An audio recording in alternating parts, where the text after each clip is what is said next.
Concerned about the well-being of humankind as a result of the disastrous impact of climate change, our association members from different countries in Africa organized and hosted the Be Organic Vegan to Save the Planet live video conference in the largest city and capital of Togo, the city of Lomé, on May 9, 2009.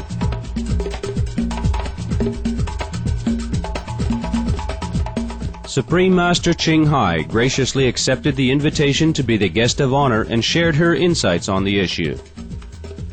Approximately 2,000 participants from all walks of life attended the conference, including important personages such as Mr. Ahume Silegoji, Secretary to the Presidency, Mr. Leandre Gebenyeji, Representative of the Mayor of Lomé, Mr. Kwabena Owusuk Akimpong, Deputy Minister of Tourism from Ghana, Thomas Tuk, representative of the Cameroon community, Dr. Kwasi Ofe Agyemong, the much-respected vegan naturopath, and Togo's famous singer, Vanessa Waro. The Be Organic Vegan to Save the Planet was broadcast live on Nana FM, Nostalgie, Sport FM in Togo, Hot FM in Ghana, and Tokpa FM in Benin. In appreciation of artistic contribution during the Be Organic Vegan to Save the Planet conference, Supreme Master Chay sends gifts to all performers. For their heartfelt performance, Supreme Master Chay sends her #1 international best-selling books, The Dogs in My Life, The Birds in My Life, and The Noble Wilds to the children. We now invite you to join us for the rebroadcast of the live video conference with Supreme Master Chay entitled Be Organic Vegan to Save the Planet, held on May 9, 2009 in the city of Lomé, Togo. Supreme Master Chay's lectures are not a complete meditation instruction. Please do not try alone. For free of charge guidance, please visit www.godsdirectcontact.org or contact any of our centers near you.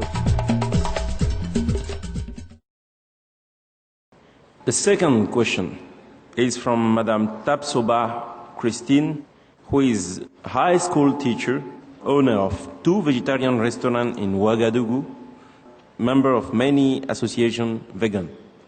Welcome, Madame. Bonjour, maître. Bonjour, Madame. Ça va? Oui, ça va, merci. Merci pour venir. Merci. Alors, ma question, c'est que dans les ouvrages, dans les contes et dans les livres, il y a encore beaucoup d'écrits qui s'opposent au végétalisme. Alors, s'il vous plaît, maître, qu'est-ce que nous pourrions faire pour enseigner le régime végétarien pour l'éducation de nos enfants dans les écoles? Merci. Merci à vous. Noble Mrs. Tapsoba. It is a big task and a noble task. You are a teacher. Yes. Mrs. Tapsoba, and a vegetarian restaurateur. You must be a very busy lady. So I'm very impressed with your dedication already. I also feel very confident that you will find a way to help the young people lead a completely animal-friendly lifestyle. But to share a few ideas that perhaps you didn't think of already. It is, of course, a very good idea to introduce children to the benefits of eating healthily and sustainably from earlier on. One way to do so is we can introduce animal-friendly material that is also vegan, by the way. There is a lot of vegan information also available, both online and in print. So you could select positive story books for the children with animals as the main characters. Movies can also be very helpful in bringing the animals to life. There are also many movies that offer loving depictions of animals. As for food, you can make veggie eating fun and cool. One study found that giving the fruit and vegetable different names, interesting names like power peas or tomato burst, increases their popularity with the children. So you can also help cultivate the natural loving nature of children through field trips to a farmed animal sanctuary where they can interact with the animals and see how sweet they are. Children themselves have said that when they get to know the animals, they cannot eat them anymore because they realize that the animals are their friends and so lovely. If you cannot afford to buy many materials, you can be creative and make them, or even involve the children in projects to make animals-friendly things. You can also seek out the writings of people who uphold values of compassion and introduce them to your students as exemplary figures whose values they can admire. If you wish for any materials at all that are freely available from suprememastertv.com, you are more than welcome. There are some lists of people from top-class athletes to celebrities who are also vegetarian or vegan. Some of the people known for their genius level of intelligence and creativity have also upheld the compassionate ideals of being veg. Students are probably already familiar with names such as Socrates, Albert Einstein, Leonardo da Vinci, etc., etc. You can inform them that these people were also vegetarian. Freely available as well are programs with exemplary persons, philosophers, and even a full range of international cooking shows that demonstrate just how easy it is to be veg. Children naturally love animals and they understand what is good right away because they are so pure and open. Once you start looking for materials to be inspired by, your search will be ever exciting and will never end. I can guarantee that. And once you are excited, your classes will also be too. Thank you for thinking of the children, and heaven bless you, Madame Christine, for what you're doing to help the children and the planet. Merci. Merci, Madame. Thank you, Master.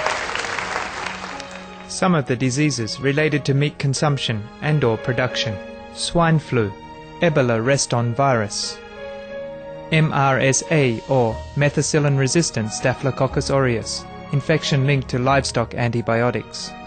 Cured meats and fish increase leukemia risk in children.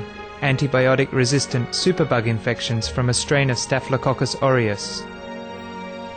Blue tongue disease, E. coli, Salmonella. Bird flu, mad cow disease or Creutzfeldt-Jakob disease, 90% of the population at risk. Pig's disease or PMWS, listeriosis, shellfish poisoning, preeclampsia, Campylobacter. Clostridium difficile, diseases hidden in healthy appearing livestock. Some of the costs of meat eating: infertility. Eating just one serving of meat per day increases the risk of women's infertility by 32%, with additional meat consumption increasing the risk. Heart disease. Over 17 million lives lost globally each year. Cost of cardiovascular disease is at least $1 trillion a year. Cancer, colon rectal cancer. Over 1 million new colon cancer patients diagnosed each year. More than 600,000 colon cancer-related mortalities annually. In the United States alone, colon cancer treatment costs about $6.5 billion. Millions of people are newly diagnosed with other meat-related cancers every year. Diabetes. 246 million people are affected worldwide.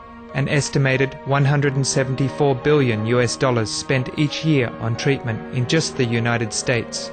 Obesity. Worldwide, 1.6 billion adults are overweight, with 400 million more who are obese. Costs $93 billion each year for medical expenses in the United States alone. At least 2.6 million people die annually from problems related to being overweight or obese. Environmental. Use up to 70% of clean water.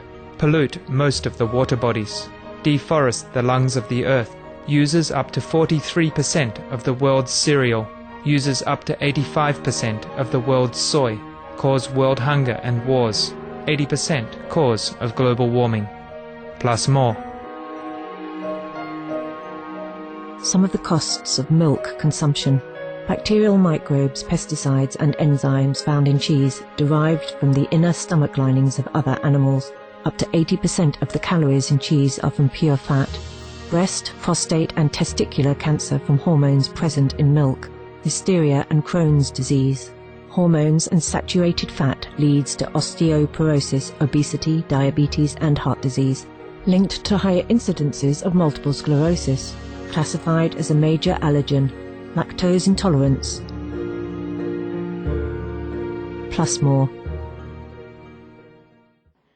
Next question from Dr.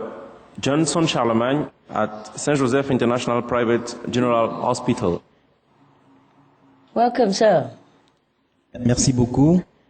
Cher maître, tout d'abord recevez mes chaleureuses salutations et félicitations pour le travail noble qui se fait. Vous imaginez que ma question aura un rapport avec ma profession. Vous n'êtes pas sans savoir que le paludisme, le sida et la tuberculose engendrent un fort taux de décès dans les populations d'Afrique. Pourriez-vous nous dire quels sont les avantages pour ces patients et pour la population en général d'un régime végétalien? Merci. Merci, Doctor. Dr. Johnson, I'm honored to speak with you. For the people that already suffer from disease, the vegan diet will help because it boosts immunity and does not contain toxins like meat. Scientific research has revealed that red meat actually contains a substance that attracts disease, such as the bacteria E. coli, which attacks the body and weakens the immune system, whereas the veg diet helps the body become stronger in warding off diseases. So, changing to the vegan diet can help strengthen and stabilize any physical condition, doctor. In the case of malaria, there's one village, even in Ghana, where a regenerative health program has been conducted by the African Hebrew Israelites of Jerusalem, working together with Ghana's Ministry of Health. In this health program, hundreds of villagers switched to a vegan diet, vegan agriculture, and green living. Before, this village had a very high infant mortality rate of almost 30%. The villagers had malaria 2-3 times a year. But after the village became more vegan, every single baby lived. And for more than 20 years now, there have been 0 case of malaria. 0. And people with AIDS are recovering even better because of a strengthened immune system that the vegan diet gave them. So, people who are vegetarian seldom are afraid of getting diseases. It is a double shield of protection, not only in physical senses, but also in an invisible spiritual sense. Please inform your patients about this. Thank you, Dr. Johnson. God bless you and your patients. Thank you, Master. Some of the benefits of a vegetarian diet: lowers blood pressure, lowers cholesterol levels, reduces type 2 diabetes, prevents stroke conditions, reverses atherosclerosis, reduces heart disease risk 50%, reduces heart surgery risk 80%, prevents many forms of cancer, stronger immune system, increases life expectancy up to 15 years, higher IQ, conserves up to 70% clean water, saves 80% of the cleared Amazonian rainforest from animal grazing. A solution for world hunger.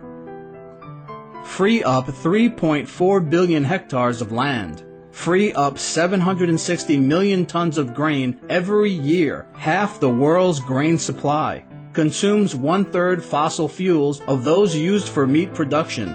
Reduces pollution from untreated animal waste. Maintains cleaner air. Saves 4.5 tons of emissions per U.S. household per year. Stop 80% of global warming, plus more. Save your life. Be veg. Go green. Next question from Mademoiselle Sampugdou Cécile. She is accountant at Observateur newspaper in Burkina Faso, vegetarian also. Bonsoir, maître. Merci pour tout ce Merci pour tout ce que vous faites pour nous. Merci pour tout ce que vous faites pour l'humanité. Je vous aime énormément. Ma question est, le sujet principal dans les informations aujourd'hui est la rapide propagation de la grippe porcine. Pourquoi voyons-nous tant de maladies que les hommes peuvent contacter des animaux? Avec la maladie de la vache folle, la grippe aviaire et en ce moment la grippe porcine, les animaux n'essaient-ils pas de nous envoyer avec amour le message que la consommation de la viande n'est pas bonne pour les hommes? C'est ça. C'est ça, mademoiselle. Yes, yes. It's like that. It's like what you said, mademoiselle. Indeed, you're right. The animals and the universe are giving a message. However, it's not that the animals even care about themselves so much, even though the conditions they endure and some of the diseases are already terrible for them. For the ones raised to go to the slaughterhouse, every day from their birth is a day of misery, never feeling the sun and being deprived of every natural instinct. But they just go through without complaint. Even to take the blame for the disease that is not their fault, is not their making. For example, the pigs who get this flu virus, did they want it? Did they create it? No, no. The conditions they are living in are deplorable and is the real cause of the flu. Dr. Michael Greger, Director of Public Health and Animal Agriculture for the U.S. Humane Society, has stated that in factory farm conditions, 5,000 or 6,000 animals are put together in a single building. The overcrowding, the stress that attacks the immune systems and antibiotics they are given, which we eat along with the meats, by the way, the ammonia from their waste burns their respiratory tracts. The fields where all kinds of microbes will grow. Plus, there is no sunlight.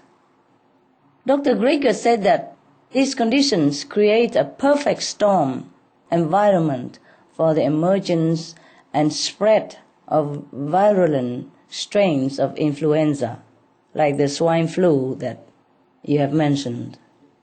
Dr. Gregory Gray, another medical doctor and professor of epidemiology in the U.S., also found that people who worked in factory farms are 50 times more likely to have contracted pig viruses in the past.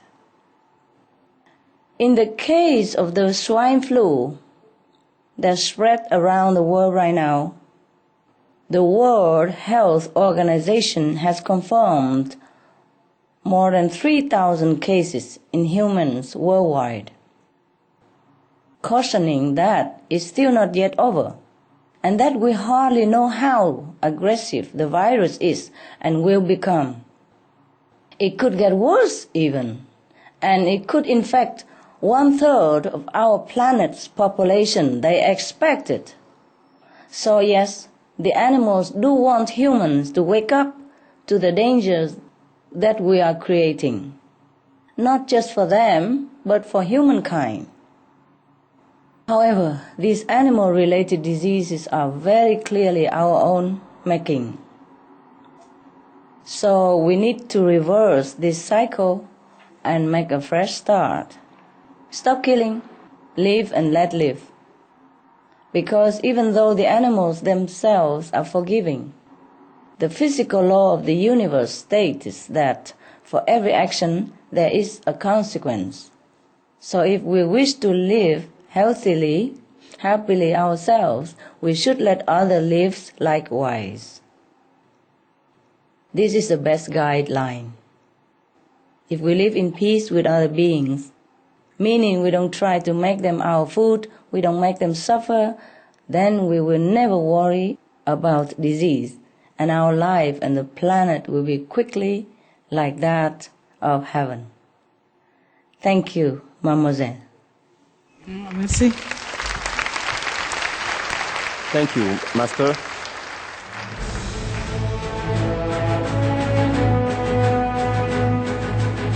European Parliament supports reducing meat to lower greenhouse gases. Roll call vote. Vote is now open.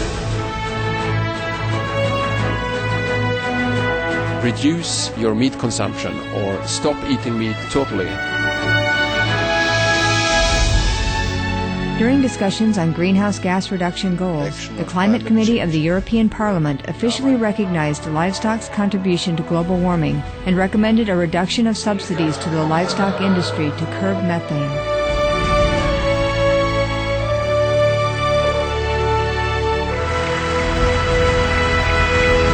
My name is Jens Holm. I'm a member of the European Parliament. Please, be veg, go green, save the planet.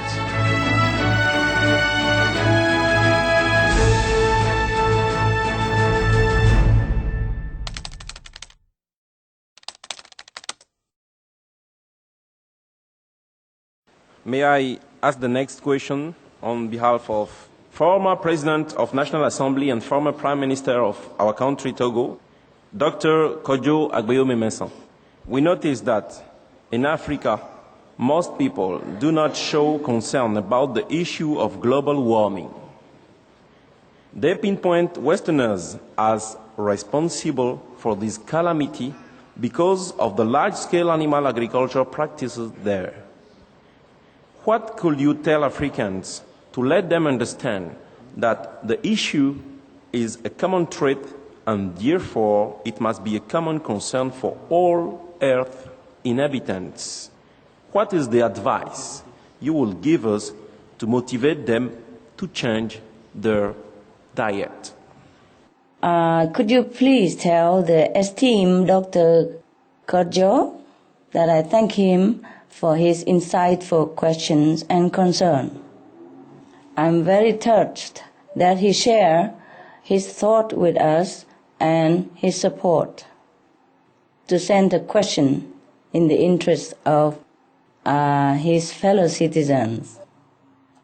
Well, I'm sorry, Dr. Kodjo, that global warming does not spare anyone. Each person is responsible to do their best in awakening noble qualities in themselves to save the planet, and of course their lives and the lives of their family. Also, Africa has not been spared the effect of global warming. As early as 1997, a United Nations document refers to desertification, which came from people removing the protective mangrove trees on the western coast of Africa. The reason was understandable. They need wood for fires and for home building. However, the trees loss resulted in saltwater contamination of crops and also a loss of coastal biodiversity. While it may be true that other countries in the world are responsible for larger releases of greenhouse gases, there are also situations that are direct cause and effect within Africa. Another situation that has had drastic effects within Africa is drought. But the biggest cause and effect is on an individual level. That is meat consumption. Or I should say meat, fish or egg, milk consumption. This category of food, meaning animal products, is truly one of the biggest, or I shall say the biggest ever, contributors of global warming. The biggest contributor to global warming is animals product industry. In terms of drought, you see, one serving of beef on average requires 1,200 gallons of water to produce, while an entire vegan meal takes only 98 gallons. That is 12 times as much water to produce the same amount of energy from food. And in this, I describe only the physical situation. Along with the physical is the reason behind, which is that we must switch to a more compassionate way of living in order to survive. At the same time, please remember that global warming is not about blame. We all have a shared planet and we have shared responsibility. And we all want it to be saved for every one of us. Just like in the human body, if one area is hurt, it will affect the whole body as well. So even if the injury came to Africa from another part of the world, we should all fix it, because we want the entire body to be well again. So, and that is very good for us to have such a noble intention, helping to save the world. Because every good deed helps balance the entire planet's karma, meaning the atmosphere, the energy. So that is the key, to be veg and spread the message of compassion, to let people know that they can really make a difference. And we each can, through the choices we make in putting food on our plate. Please try to inform your people that peace and the survival of our planet begin at home, begin on our plate. Thank you very much, sir. God bless you.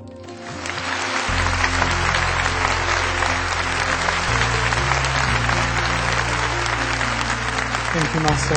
Thank you very much for your answer. Welcome, love.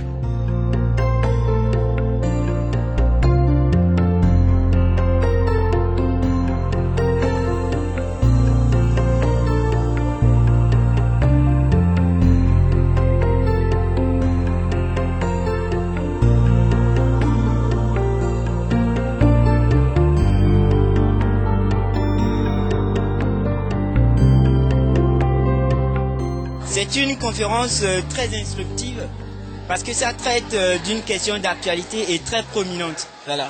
Ça parle de la survie de la nature, de l'univers et puis des espèces. En l'occurrence, l'espèce humaine qui en pâtit aujourd'hui à cause de son exploitation abusive des autres espèces naturelles. Ceci vise en fait, au cours de cette conférence, à sensibiliser des gens sur la nécessité de préserver son environnement en ne consommant pas les espèces vivantes comme des animaux de la brousse, même des poissons par exemple. Voilà. C'est une solution que je vais trouver efficace sans doute parce que une fois qu'on devient végétarien, de facto on ne consomme plus les espèces, les animaux, la viande et autres. Donc de facto, ça va aider à diminuer l'exploitation abusive de l'autorité humaine sur les autres espèces de la nature. Parce que c'est toujours dans la consommation de la viande qu'on est amené parfois à utiliser certains combustibles, par exemple le feu. Parce que c'est avec la création du feu qu'on a eu l'idée de l'élevage. Et l'élevage devait nous procurer la viande. Donc une fois qu'on devient végétarien, c'est comme un retour vers la physiocratie. Donc c'est une bonne solution. Sincèrement, c'est une noble mission pour moi de le faire et d'être même motivé parce qu'il y a toutes les raisons pour l'être. Et puis je pense vraiment qu'il n'y a pas plus grand sacrifice quand il s'agit de préserver la nature, l'humanité. Puisque nous-mêmes, nous l'avons hérité de la part de ceux qui nous ont précédés. Donc c'est d'un noble devoir de pouvoir contribuer à préserver ça pour les générations futures.